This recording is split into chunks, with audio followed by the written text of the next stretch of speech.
Cook with സോഫിയിലേക്ക് എല്ലാവരെയും സ്വാഗതം ചെയ്യുന്നു. എല്ലാവർക്കും സുഖമാണെന്ന് വിശ്വസിക്കുന്നു.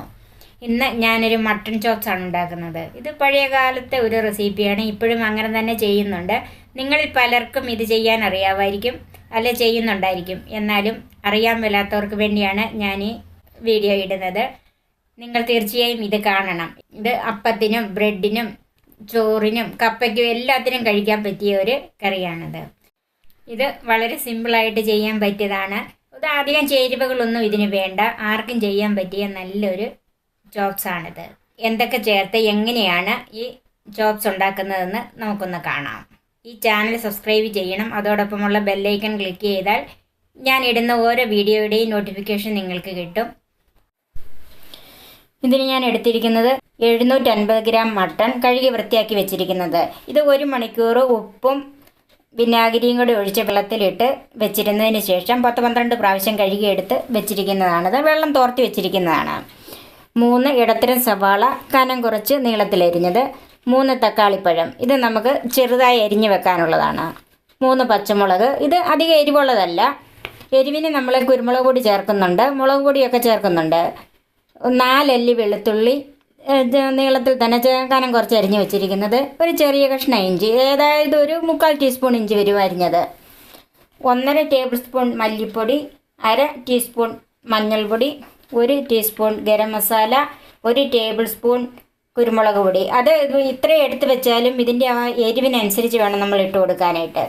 ഉപ്പ്, 1 ടേബിൾ സ്പൂൺ കാശ്മീരി മുളക് പൊടി, 1.5 ടീസ്പൂൺ ഇഞ്ചി വെളുത്തുള്ളി പേസ്റ്റ്, വെളിച്ചെണ്ണ, കറിവേപ്പില.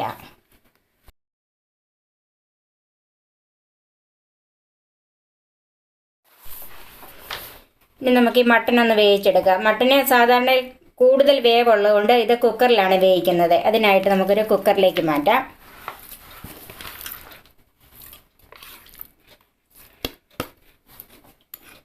കുറച്ച് മഞ്ഞൾപ്പൊടി, 1 ടീസ്പൂണോളം കാശ്മീരി മുളക് പൊടി,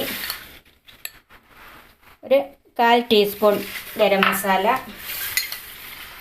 അതുപോലെ തന്നെ 1/4 ടീസ്പൂൺ കുരുമുളക് പൊടി, ഇതിനാവശ്യത്തിനുള്ള ഉപ്പ്, ഇഞ്ചി വെളുത്തുള്ളി പേസ്റ്റ്,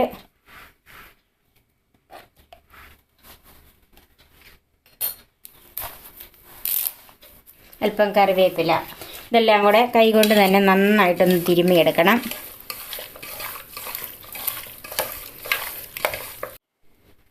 ഇതിന് നമുക്ക് അടുപ്പ് വെച്ച് വേവിക്കാം. ഞാൻ ഇതിൻ്റെ അകത്ത് ഇപ്പം വെള്ളം ചേർക്കുന്നില്ല. ഇതിൻ്റെ അകത്തുനിന്ന് വെള്ളം ഇറങ്ങി വരും, അതുകൊണ്ട് ഞാൻ വെള്ളം ചേർക്കുന്നില്ല. ഇനി നമുക്ക് കുക്കർ ഒന്ന് അടച്ച് വേവിച്ചെടുക്കാം. ഇതിൻ്റെ വെയിറ്റും കൂടെ ഇടാം. ഇത് 5 വിസിൽ കേൾക്കണം. മീഡിയം ഫ്ലെയിമിൽ 5 വിസിൽ. ഈ മട്ടൺ മീഡിയം ഫ്ലെയിമിൽ 5 വിസിൽ കേട്ടിട്ടുണ്ട്. ഇനി നമുക്ക് മാറ്റി വെക്കാം. ഇനി നമുക്ക് ഈ മട്ടൺ ചാപ്സ് ആക്കാൻ വേണ്ടിയിട്ട് സവാള വഴറ്റിയെടുക്കാം. അതിനായിട്ട് ഞാനൊരു പുതിയ പാനാണ് എടുത്തിരിക്കുന്നത്. സാധാരണ ഞാൻ ഈ പുതിയ പാൻ ഇങ്ങനെ എടുക്കുമ്പോൾ ഓരോരുത്തരും എന്നോട് ചോദിക്കാറുണ്ട്, ഇത് ഏത് കമ്പനിയുടെയാണ്, എവിടെ നിന്നാണ് വാങ്ങിച്ചതെന്ന്. ഇത് ഞാൻ ഓൺലൈനിൽ വാങ്ങിച്ചതാണ്. മേയറിൻ്റെ പാത്രമാണിത്. നോൺ സ്റ്റിക്കാണ്. അതുപോലെ ഒരു സ്റ്റോൺ ലുക്കുണ്ട്.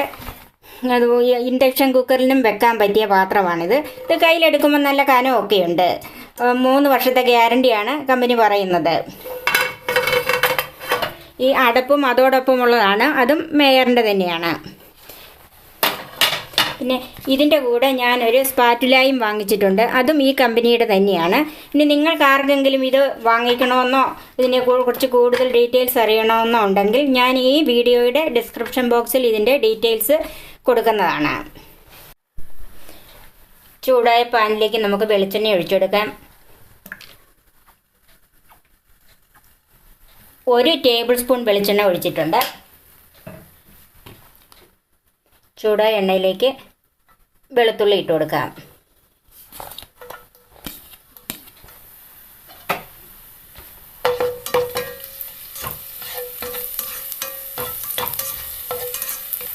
അതിലേക്ക് ഇഞ്ചി ചേർക്കാം.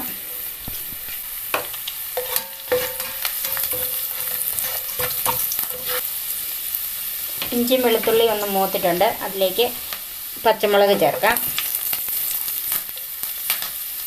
തീ നമുക്കൊരല്പം കുറച്ച് വെക്കാം. ഇതിലേക്ക് സവാള ചേർത്ത് കൊടുക്കാം.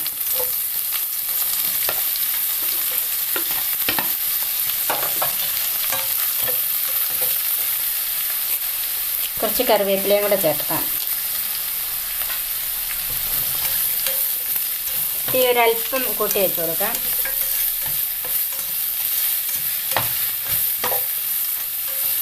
നമുക്ക് സവാളയ്ക്കകത്ത് അല്പം ഉപ്പിട്ട് കൊടുക്കാം. ഇങ്ങനെ ഉപ്പിട്ട് കൊടുക്കുന്നത് സവാള പെട്ടെന്ന് വഴന്ന് കിട്ടും. ഒത്തിരി ഉപ്പിടരുത്, നമ്മൾ മട്ടനകത്ത് ഉപ്പിട്ടാണ് വേവിക്കുന്നത്.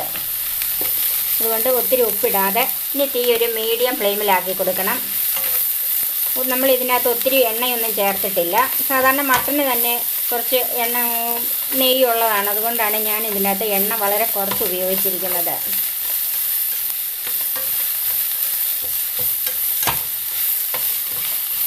ഇത് നന്നായിട്ട് തന്നെ ഒന്ന് വഴന്ന് നിറം ഒന്ന് മാറി വരണം.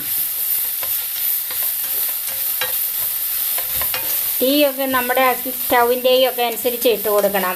ചിലപ്പോൾ വെക്കുന്ന പാത്രത്തിൻ്റെയൊക്കെ അനുസരിച്ച് വേണം തീ ഇട്ട് കൊടുക്കാനായിട്ട്. കനം കുറഞ്ഞ പാത്രമാണെങ്കിൽ തീ ഏറ്റവും ലോയിൽ ഇട്ട് കൊടുക്കണം, അല്ലെങ്കിൽ പെട്ടെന്ന് കരിവ് കയറിപ്പോകും. പിന്നെ എണ്ണ ഇതിൽ കൂടുതൽ ഉപയോഗിക്കേണ്ടവർക്ക് ഒഴിച്ചു കൊടുക്കാം. ഞാൻ അധികം എണ്ണ ഉപയോഗിക്കുന്നില്ല, അതുകൊണ്ടാണ് തീരെ കുറച്ച് എണ്ണ ഒഴിച്ചു കൊടുത്തിരിക്കുന്നത്. ഈ എണ്ണയിൽ തന്നെ ഇപ്പോൾ തീ കുറച്ച് വെച്ച് നമുക്ക് സവാള വഴറ്റിയെടുക്കണം.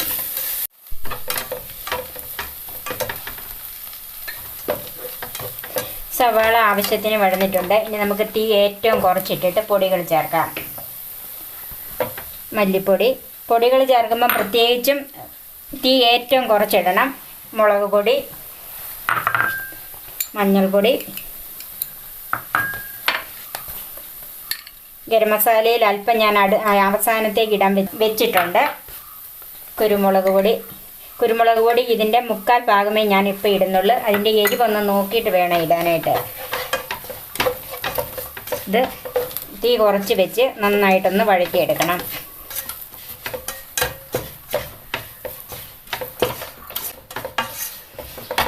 ഇതിന് കുരുമുളക് പൊടിയുടെ എരിവാണ് കൂടുതൽ വരേണ്ടത്. മുളക് പൊടി ചേർക്കുന്നത് ഒരു കളറിന് വേണ്ടി ചേർക്കുന്നതേ ഉള്ളൂ. ഇതിലേക്ക് നമുക്ക് അരിഞ്ഞു വെച്ചിരിക്കുന്ന തക്കാളിപ്പഴം ചേർക്കാം.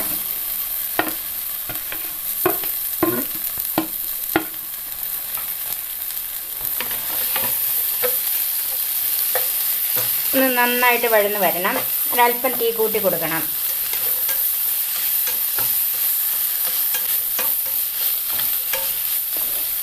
വീണ്ടും തീ കുറച്ച് വെച്ചിട്ട് അല്പസമയം ഒന്ന് മൂടി വെക്കാം. ഈ തക്കാളിപ്പഴം ഒന്ന് വെന്ത് വരണം.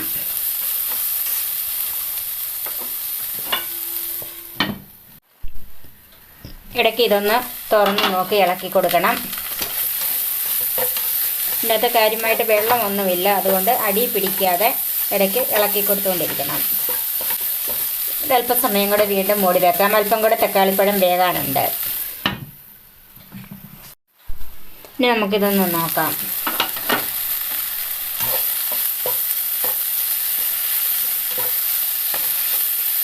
ഇപ്പം നമ്മൾ അടച്ച് വെച്ചത് കൊണ്ട് തക്കാളിപ്പഴത്തിൽ നിന്ന് അല്പം നനവൊക്കെ ഇറങ്ങി തക്കാളിപ്പഴം വെന്തിട്ടുണ്ട്.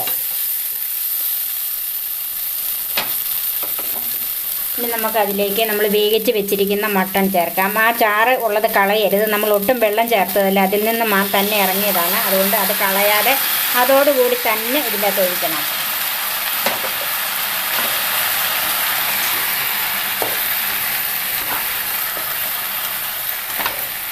ഇതൊരു സെമി ഗ്രേവി ആയിട്ടുള്ള ചാപ്സാണ്.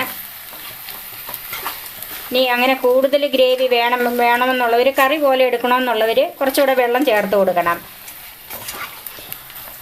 ഇനി ഈ തക്കാളിപ്പഴവും സവാളയും ഈ പൊടികളെല്ലാം കൂടെ ഇതിൻ്റെ അകത്ത് ഈ മട്ടനോട് ചേർന്ന് വരാനായിട്ട് നമുക്ക് തീ കുറച്ച് വെച്ച് ഒരു 5 മിനിറ്റോളം ഒന്ന് മൂടി വെച്ച് കൊടുക്കാം.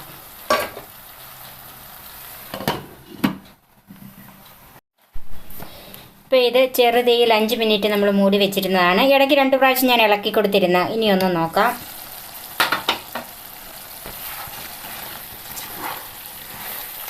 ഇതിൻ്റെ ഉപ്പും എരിവും ഒക്കെ ഒന്ന് നോക്കണം. ഇതിനകത്ത് കുറച്ച് കുരുമുളക് പൊടിയും കൂടെ വേണം. ഇതിന് കുരുമുളക് പൊടിയുടെ എരിവാണ് വേണ്ടിയത്. ഞാനിവിടെ 1 ടേബിൾ സ്പൂൺ കുരുമുളക് പൊടി മുഴുവനും ചേർത്തിട്ടുണ്ട്. നന്നായിട്ടൊന്ന് മിക്സ് ചെയ്യാം.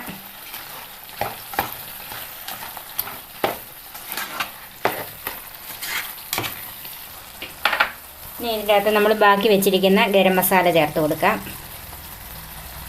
അത് ഒരു നല്ല ഫ്ലേവർ കിട്ടാൻ വേണ്ടിയിട്ടാണ് ഗരം മസാല അവസാനം ഈ ഇറച്ചിക്കൊക്കെ എങ്ങനെയാണ് ചേർക്കുന്നതാണ് ഏറ്റവും നല്ലത്. അതുകൊണ്ട് നല്ല ഫ്ലേവർ കിട്ടുകയും ചെയ്യും. നന്നായിട്ടൊന്ന് മിക്സ് ചെയ്യാം.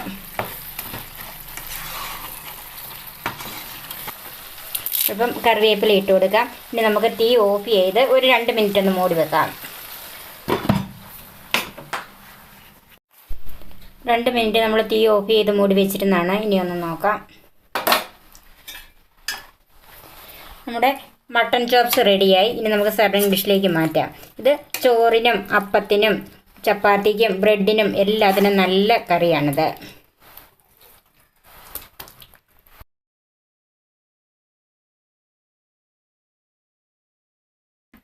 തീർച്ചയായും നിങ്ങളിത് ട്രൈ ചെയ്ത് നോക്കണം. എന്നിട്ട് ഇതിൻ്റെ അഭിപ്രായങ്ങൾ കമൻസായി അറിയിക്കണം. അടുത്ത റെസിപ്പിയുമായി നമുക്ക് വീണ്ടും കാണാം. ഞാൻ സോഫി കുര്യാക്കോസ്.